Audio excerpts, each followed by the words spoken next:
There is one leader who has demonstrated more than anyone else that they can face crisis with calm and lead us to a healthier, happier state. Please join us in welcoming the solution to our challenges, the embodiment of New York's strength, resilience, and heart, the leader we need to build the future we deserve, our dad, Andrew Cuomo.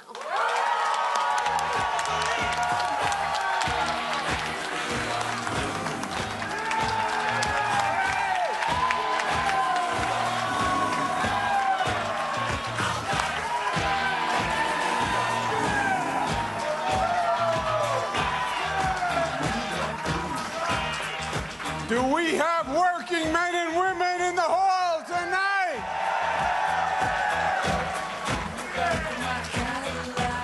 Thank you. Thank you very much. Let me begin by thanking Cara, Mariah, and Michaela. Public service for us is a family undertaking because everybody pays a price.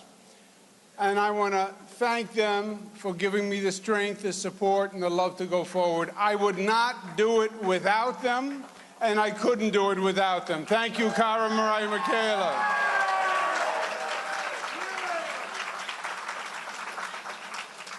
I look around this room. I want you to know I learned many life lessons these past few years. You think you get to a stage in life, you've seen it all, you've known it all. But it's not true. You live life, you continue to learn. And one of the lessons I learned was when you were doing well, you have a lot of friends. When you have money in your pocket, you have a lot of friends. When you're inviting people out, you have a lot of friends. When you are governor of New York, you really have a lot of friends. But then you hit, you hit a tough spot in life, which is inevitable that something is going to happen. And you hit that tough spot, and you know what? Then you really find out who your friends are. And the Lord has blessed me with friends who stood by me and loved me and supported me and my family, and I am a better, stronger person for their love, and I want to thank them, and I want to thank all of you.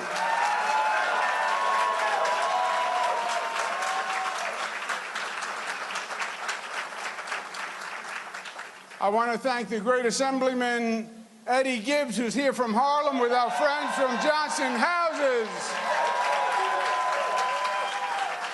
I want to thank Bishop Findlater and Rabbi Feldman for your inspirational words. Thank you so much. Thank you. Thank you. Our host, Paul Caperso, the Carpenters, and Joe Geiger, the big man, is here. The big man is in the house.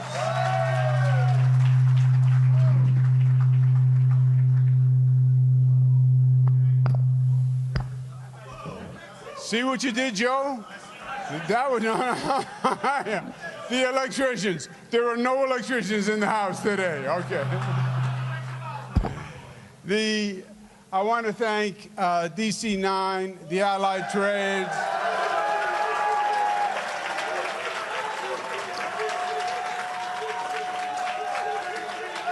I want to say thank you for joining the team. We will not fail, and I will not let you down. And thank you all for being here today. We're here today for one reason. We are here because we love New York, and we know New York City is in trouble. You can feel it. You don't need to read statistics. You can feel it. You feel it when you walk down the street and you see the mentally ill homeless people. You feel it when you walk down into the subway and you feel the anxiety rise up in your chest. You hear it when you hear the scream of the police sirens. You feel it in the chaos of the e-bikes and the scooters coming from every direction. You feel it when you see moving trucks packing up your neighbors because people are moving from New York because it's just too expensive, too dangerous, and too difficult. We are here today because we know New York is in crisis. But we know something else. We know that we can turn this city around, and we know we will.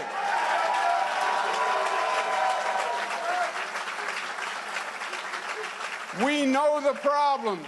We know the problems, but we also know the solutions. We know that our people need to feel safe. And we know that these politicians now running to be mayor made a terrible, terrible mistake. They uttered the 3 dumbest words ever uttered by a government official: cut police funding. They cut $1 billion from the police budget. What did you think was going to happen? It created a city in chaos. People got hurt. It was a deadly mistake. It wasn't progressive politics. It was regressive. 75% of the victims of crime are black, brown, or poor. They should have done the exact opposite. We need more police in our subways, more police in our high crime areas, more police to stop the number of recidivists. Because nothing works if people don't feel safe, and public safety is still job one. And they made it worse, supporting these democratic socialist candidates that released a wave of anti-Semitism throughout our city, which has been toxic to this city. And New York is better than this.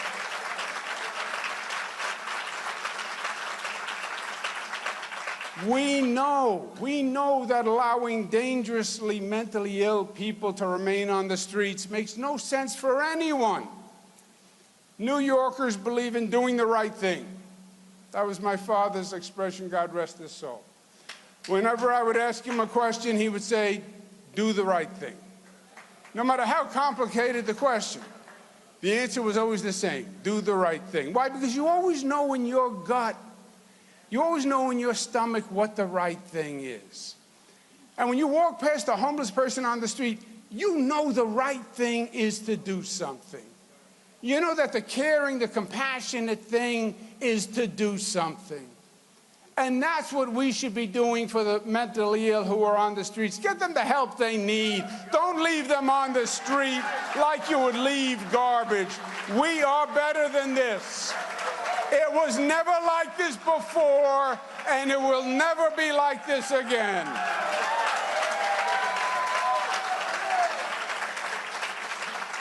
We know that too many men and women just can't afford to live here anymore, and that we need to lower taxes on working families, and we need to build affordable housing. Now, we know how to build.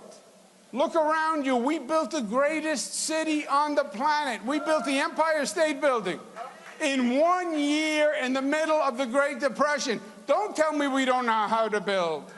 We just have to stop talking about it and start doing it, and government has to get out of its own way and let New Yorkers get to work. And let's build thousands of units and create thousands of new jobs, and let's do it now.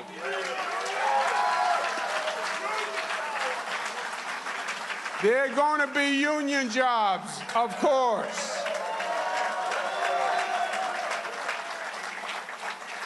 We are here because we know we can turn New York City around. We have already showed what leadership and confidence and unity can do. Remember how we did marriage equality and led the nation when nobody said we could do it. How we respected workers with the highest minimum wage in the nation when no one said we can do it. When we passed the best gun safety law in the nation when no one said we could do it. The best paid family leave program. The highest minority business participation. Free college tuition for the middle class. The most aggressive green energy plan in the United States. That's what we did. And that's who we are.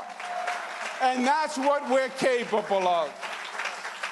And Paul Capurso is right. If you ever doubt what we can do, if you ever get depressed walking around this city, saying, can we turn this place around?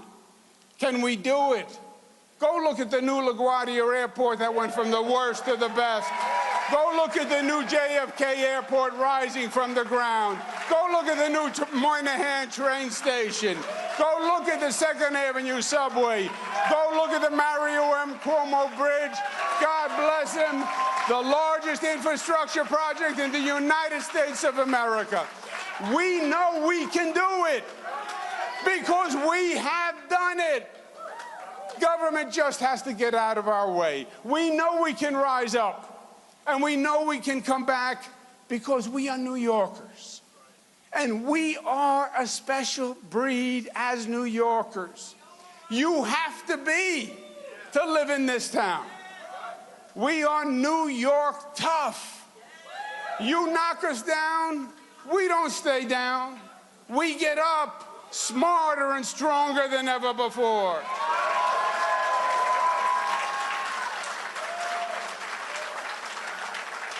We did it after 9/11 when we built back better than before. We did it after the 2007 financial crisis. We did it after Superstorm Sandy, after hurricanes, after floods. We just did it when we survived COVID.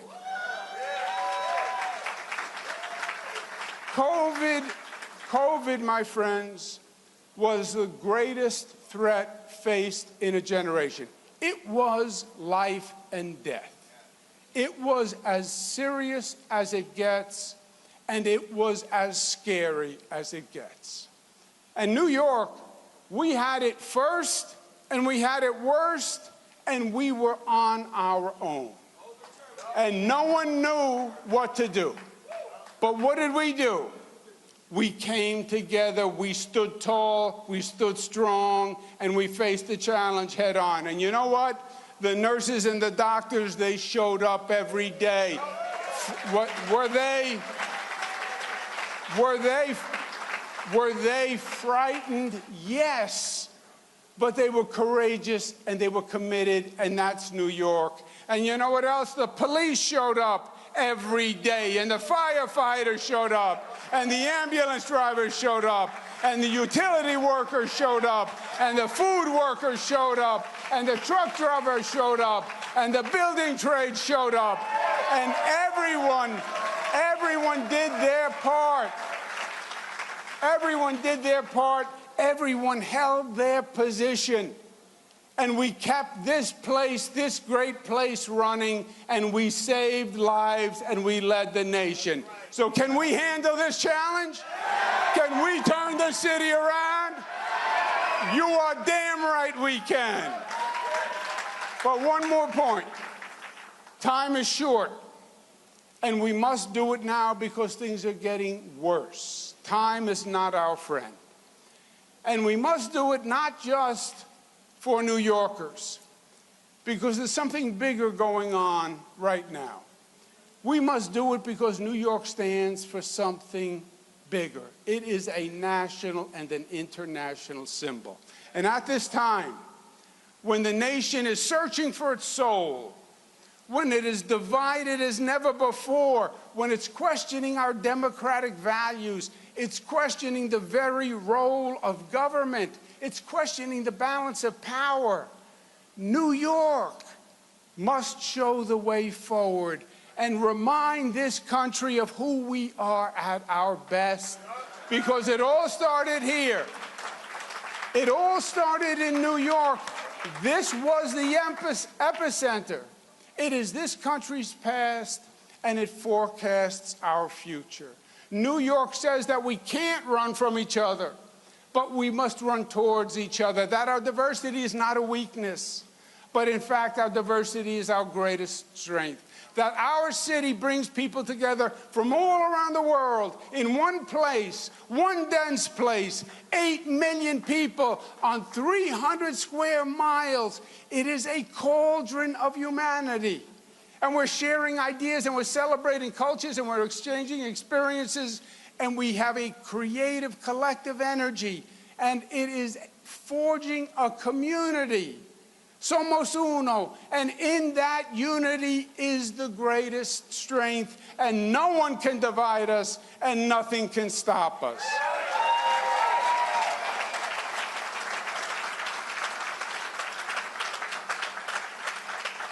Our founding fathers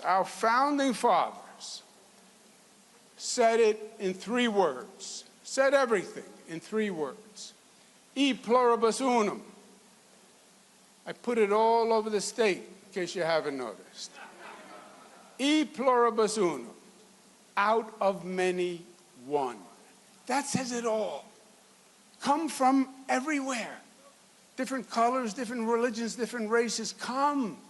And we will forge one community. We will be unified. We'll find the commonality, not the differences. And in that commonality is a great strength. We will be the all-star team of the best talent from around the globe. And that's what they meant when they said, E pluribus unum, out of many, one. They did it in 3 words. We do it in 3 words. And our 3 words are New York City.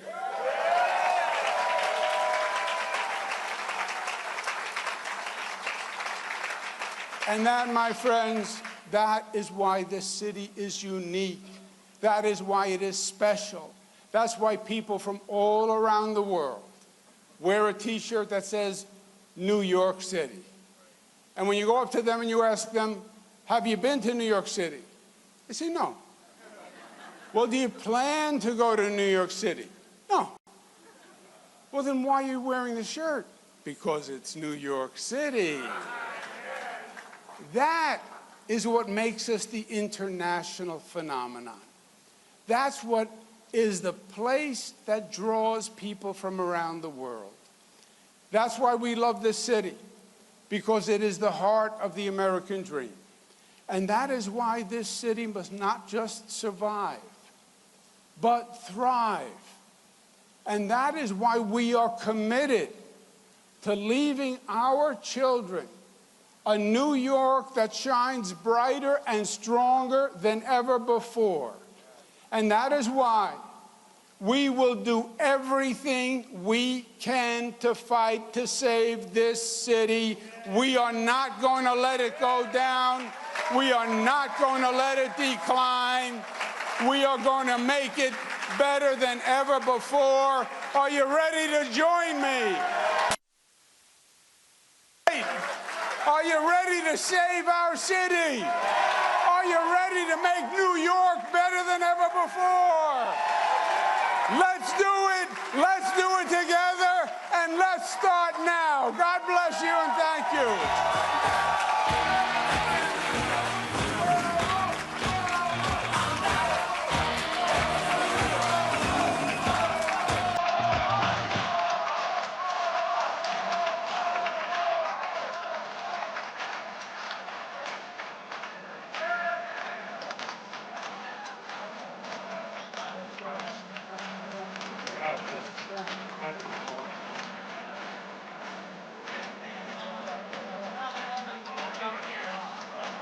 You're all done for you, this one goes in the corner.